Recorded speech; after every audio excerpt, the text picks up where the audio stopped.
Welcome to Life Stories, where real-life experiences come to life and offer valuable lessons we can all learn from. Today, we dive into a powerful journey of betrayal, resilience, and the quest for independence. This is the story of a young woman whose trust was shattered by the very people she thought she could count on, and how she turned that pain into a source of strength. So, grab a seat, because today's story is one you won't want to miss. Don't forget to subscribe and hit the bell to stay updated on more inspiring life stories. Let's begin today's journey. I always believed in my parents' promises. It wasn't just that they said they would support me, they showed it. Or at least I thought they did. Growing up, my mom and dad always spoke with such pride about the college fund they had set up for me. "Megan, when you get into a good school, we'll be right there to support you. Every step of the way," my dad would say with a grin, his words accompanied by that twinkle in his eye that made me think he truly meant it. My mom would nod, her hands always busy with something, whether she was cooking dinner or folding laundry, but she'd always take a moment to reassure me. "We've been saving up for years. Honey, you've earned it. College will be the best time of your life." For years, I lived with the hope that I would get into my dream school. And more than that my parents would be there to help me when I finally did. I worked hard through high school, focusing on my grades, extracurriculars, and volunteering, keeping my eye on that golden ticket, the acceptance letter. And when it finally came, it wasn't just a letter. It was the beginning of everything I had worked for. It was one chilly afternoon in early spring when I opened the envelope from California State University, Los Angeles, CSULA. The excitement that rushed through me was indescribable. I jumped up, clutching the letter, staring at it in disbelief. I couldn't wait to tell my parents. It felt like the culmination of everything, the sacrifices, the sleepless nights studying, the constant pressure to be perfect. This was my moment. But when I showed them the letter, expecting cheers and high fives, something was different. Their expressions weren't filled with the joy I anticipated. In fact, there was an unsettling silence between us. Dad took the letter from my hand slowly, his face unreadable, as Mom nervously adjusted her glasses. "Megan," Dad said quietly, "we need to talk." My heart dropped. Something didn't feel right. The whole room seemed to shrink around me as I waited for him to speak again. We need to tell you something," Mom added, looking like she had just been caught in a lie.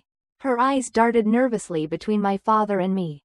"What is it?" I asked, suddenly feeling a weight in my chest. Dad took a deep breath, and for the first time in my life, I saw him hesitate. "Honey, the college fund, it's gone." I blinked. "Gone?" My voice cracked. He nodded. We used it for something important. For us." I couldn't even process what he was saying. My mind raced, my heart hammering in my chest as I tried to wrap my head around the words.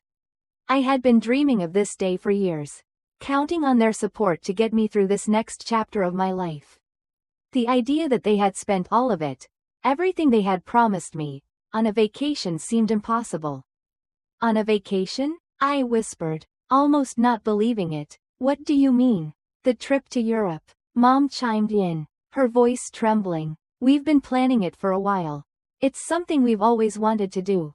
And we didn't think it would matter." I stared at them, my parents, the people I trusted most in this world. The words felt like a punch to the stomach. I had worked so hard, put everything into my studies. And now this, my future, my dreams, reduced to nothing in a single conversation. I could feel the anger rising within me. But instead of reacting, I took a deep breath. I had always been the calm one, the one who tried to see the good in people, to be understanding. But in this moment, I knew what I had to do. I couldn't let them see how devastated I felt. I couldn't let them see how their actions had broken me.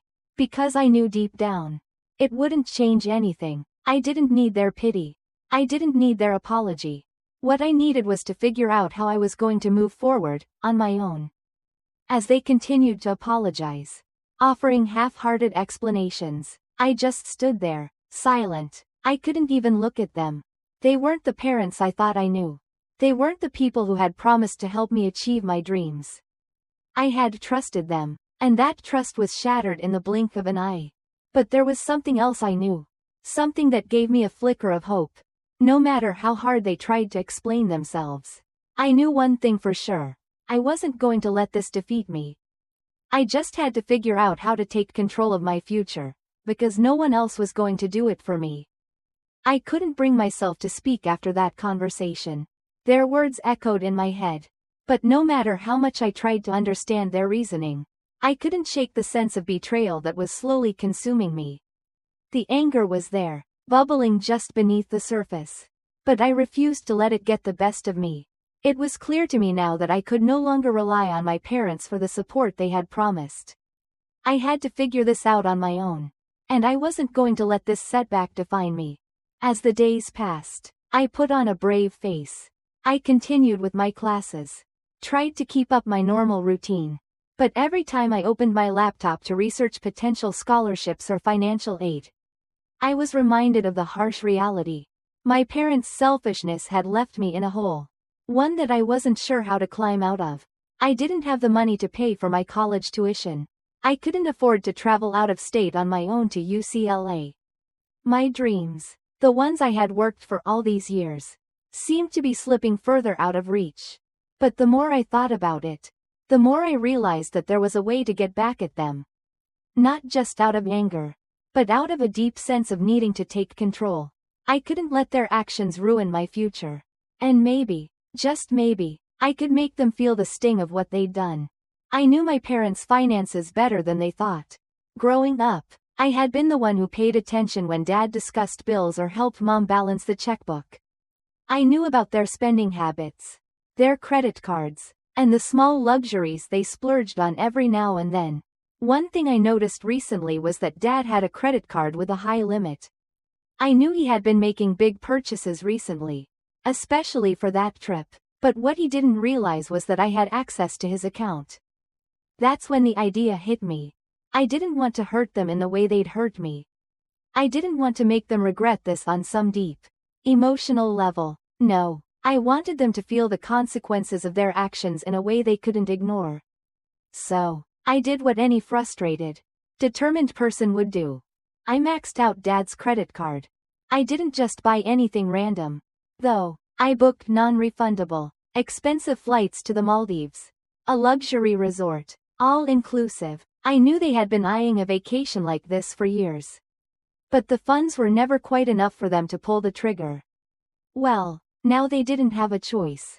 The tickets were expensive, more than $10 in total, and once they booked, they couldn't get their money back. That was the beauty of it. They couldn't change their minds. They couldn't cancel it. They would have to go. And they would have to pay. Once the booking was done, I sat back, breathing in a sense of satisfaction. I had taken the reins. And I had done it on my terms.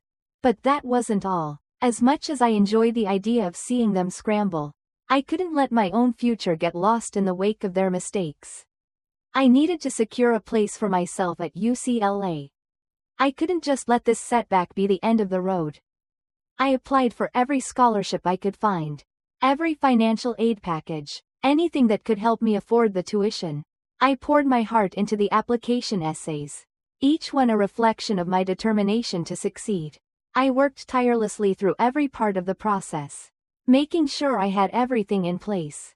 And finally, it paid off. I received a full scholarship to UCLA. It was a small victory, but it meant everything to me. The weight of all my hard work was finally paying off. Now, I just had to wait. I knew my parents would come back from their trip soon. And when they did, I would be ready to face them. I wasn't sure how it would play out. But I wasn't afraid anymore. I had learned something profound in all of this, that I could count on myself. I didn't need anyone's approval, anyone's help. I could rise above, and I would. I stood at the edge of the precipice, staring down into the unknown. And for the first time, I didn't feel scared. I felt free. When my parents came back, I knew the storm was about to hit. I could feel the tension in the air, thick with the weight of everything they'd done and everything I had done in return. They weren't home for 5 minutes before the phone calls began. I didn't even need to hear the words to know what they were about. They were furious. The first time I saw them after their return, my dad's face was a mix of anger and disbelief. He walked through the door, eyes scanning the room for something. Anything that could explain what I had done. It was as if he couldn't comprehend that his own daughter, the one he thought he'd broken, had dared to strike back. "Lily, what did you do?" he demanded, his voice harsh. I didn't answer right away. Instead, I let the silence stretch, letting the reality of the situation sink in. "You used our credit card to book a trip to the Maldives?" Mom's voice quivered with the same shock.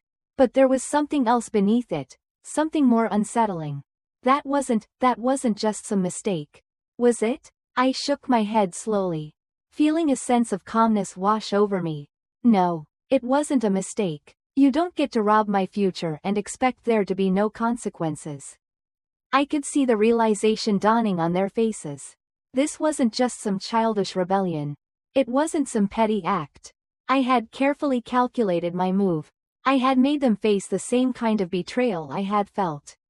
They had spent the money they promised me to fund their dream vacation while I was left to fend for myself. They didn't deserve any kind of mercy. I watched them try to salvage the situation, scrambling for ways to fix what I had done. My dad was already on the phone with the bank, trying to reverse the charges. But it was too late. The tickets were non-refundable. They were stuck. I felt a twisted satisfaction in the way they were being forced to confront their own choices. But that wasn't the worst part.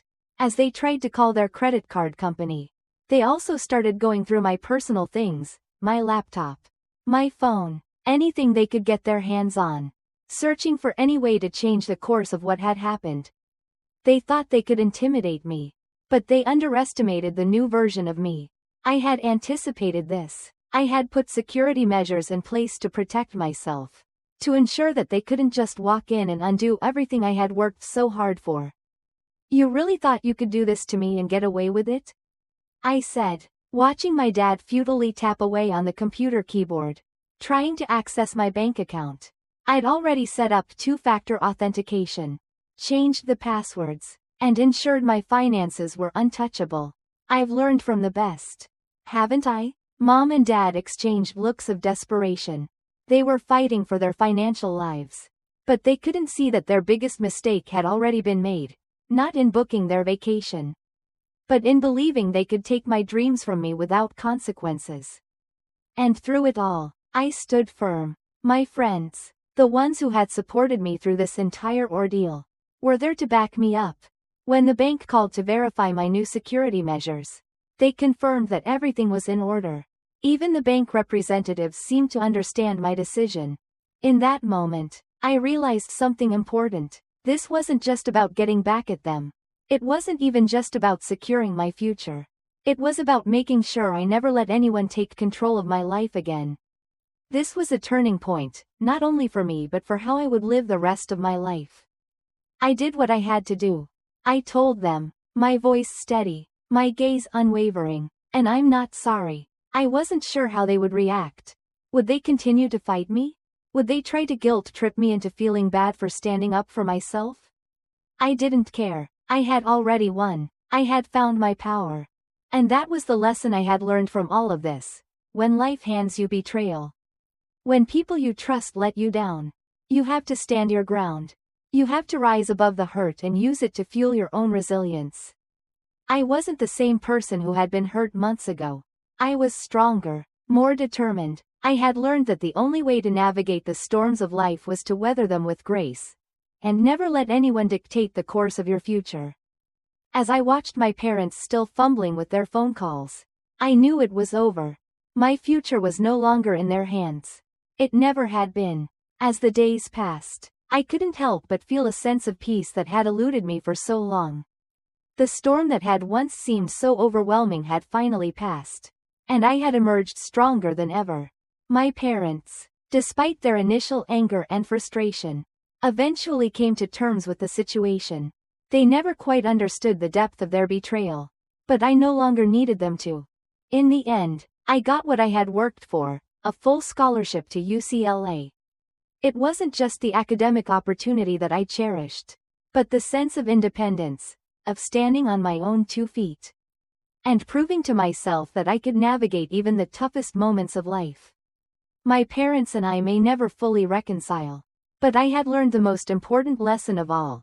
No one else can define your worth or your future, except you. As I set off for UCLA, I felt like I was walking into a new chapter of my life. A life that was mine to shape. It wasn't easy, and there were still moments of doubt. But I had learned to trust myself, to trust my instincts, and to never let anyone steal my dreams again. And that's the story I'll carry with me forever. If you're watching this, remember, life will test you. It will challenge you, but your resilience, your ability to rise above, is what will ultimately lead you to where you're meant to be. Thanks for watching this life story. Don't forget to subscribe and hit the bell icon to stay updated on new videos that will inspire and motivate you. Until next time, keep believing in yourself.